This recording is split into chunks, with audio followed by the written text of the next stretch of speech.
everyone, and welcome to this brand new episode of the Opposition Preview. Today, we'll be looking ahead to the Southampton game and getting Southampton fan channel perspective called The Ugly Inside on game. But before we do that, let's quickly look at our last game against West Ham and bring some focus points towards the Southampton game. So one thing, Patrick Van Aanholt, I think is out for the game. 99% chance he's out.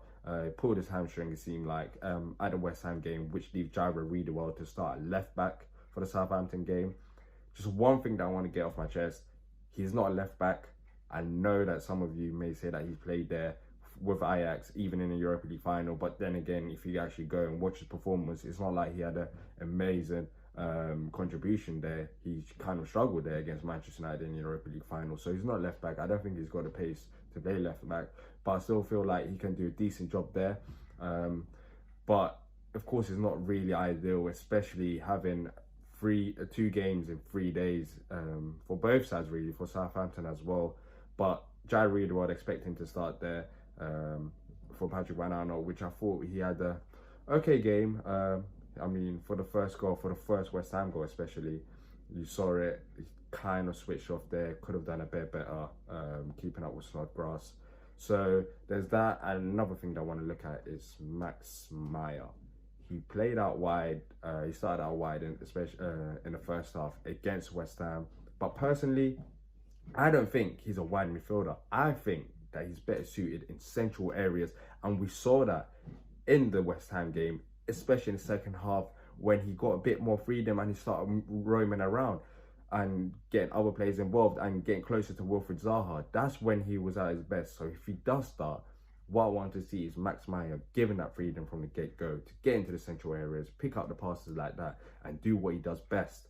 But other than that, as I said, it's going to be a difficult game because I looked at it right now and I didn't realise it was this bad, but we've only got one win in 5 games against Southampton over our last 5 games against Southampton, which is not really ideal.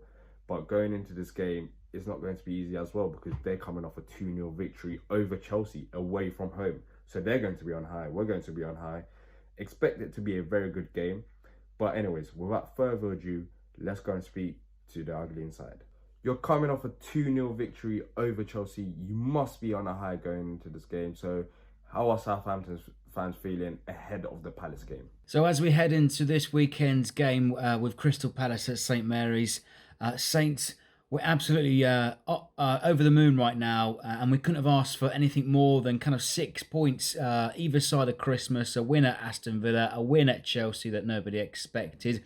So we're feeling pretty confident going into the game this weekend. Of course, Crystal Palace pose their own threats and something different to Chelsea. But bottom line also has to be said that Saints have earned more points away from home this season. They've only gained 7 points at home this season, so it's not a foregone conclusion. But we have to channel this momentum now to take a victory this weekend. Ralph Hasenhüttl has a very unique way of playing football, but unfortunately for Southampton, he hasn't got you consistent results. What's it like watching as a fan? So this season we've seen Ralph deploy a couple of tactics and formations. We've seen, I guess, before the Leicester humiliation and the international November break, we've played a lot of the 3-5-2, but we weren't getting much success out of it. But recently, since then, Ralph has employed this 4-2-2-2 or a 4-4-2 on paper. And as we defend the ball, we have the 2 attacking wingers drop back into an organised, compact, disciplined kind of unit. And we saw a great example of that at Stamford Bridge at the weekend. So going forward, sometimes it's slick. You know, it's great, that great sequence of passing against Chelsea. Hopefully we can use that again. But it has been chalk and cheese this season. Even fans have come up to me and said they've wanted Ralph out. They've been frustrated by the constant sort of late substitutions or the late change in tactics or the shape. But it looks like it's finally clicking right now. And as I say, we are looking a little bit confident. Now we're looking up the table rather than down the table. Danny Ings has been on fire lately, scoring goals left, right, centre. What can Palace do to try to stop him or even try to slow him down? So Danny Ings, finally a striker that we've been really crying out for to regularly put the ball in the back of the net. I guess to some extent we've become a little over-reliant on him, but 2 great goals from other members of the team against Chelsea. Obafemi and Redmond getting on the score sheet. But Danny Ings, 11 goals this season. Before the weekend, only one man had scored more than him, which was Jamie Vardy. And, joint third now in the scoring charts. And he's become this talisman that scores all types of goals. With his left foot, right foot, he's scored headers. And what he likes to do is really kind of turn on the burners and charge down goalkeepers, press defenders into mistakes.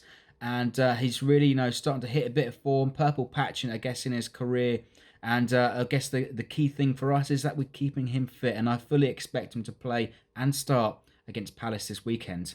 Where do you see the game being won and lost on Saturday? So Saturday, I think it's going to be another cagey affair. I remember kind of around this time last season, it was a 1-1 draw. And I remember James Ward-Prowse winding up with Zaha, getting him sent off. So hopefully he does that right again, gets under his skin. And of course, Zaha will be the man to look out for our...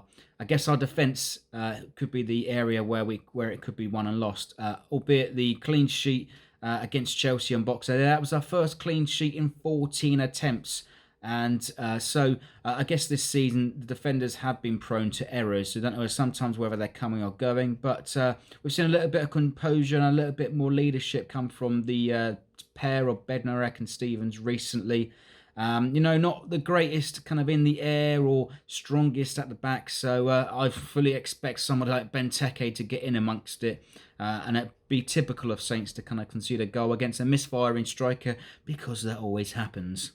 And finally, let's have your lineup and score predictions for the game. So as for lineups and predictions, and Ralph's got a bit of a selection dilemma here. I mean, we saw Che Adams and Obafemi, put a great contribution to the team against Chelsea, and they were the only two changes from the Aston Villa victory.